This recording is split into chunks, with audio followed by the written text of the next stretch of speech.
First of all, what brings you to that? Did you get the script first? Like, was it an idea that you had in your head?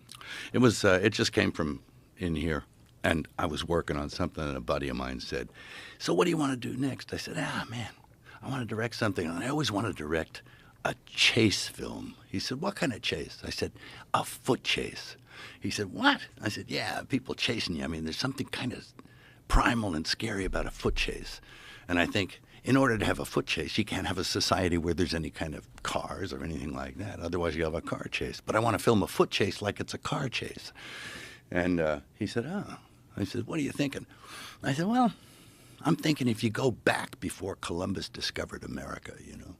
And it's like people assume that Columbus discovered America and then life began. I said, "I want to know what was happening right before he got there. Before he got there." And I said, so I had this idea that you see all this stuff going on and there's no time period on it, and then all of a sudden you date it by the arrival of Europeans. And I thought it's kind of like the Rod Serling, Planet of the Apes ending. Yeah, It's yeah. like, it's kind of a cool ending. And he said, "Oh, wow." And he said, "Where do you think Columbus landed?" I said, "Why don't let's look." So I looked up, and the first peoples he encountered were Mayan trading canoes off the coast of Honduras. And I thought, cool. What was happening in Honduras, And you look at these towns and pyramids and temples and stuff at that time. And then the story was born from there.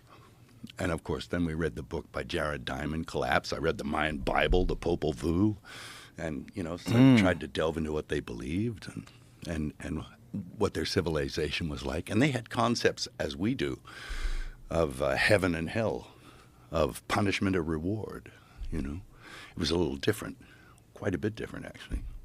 In fact, when I went down to the archaeological sites at El Mirador, they dug something up. And it was like, well, what is it? And they said, we don't know.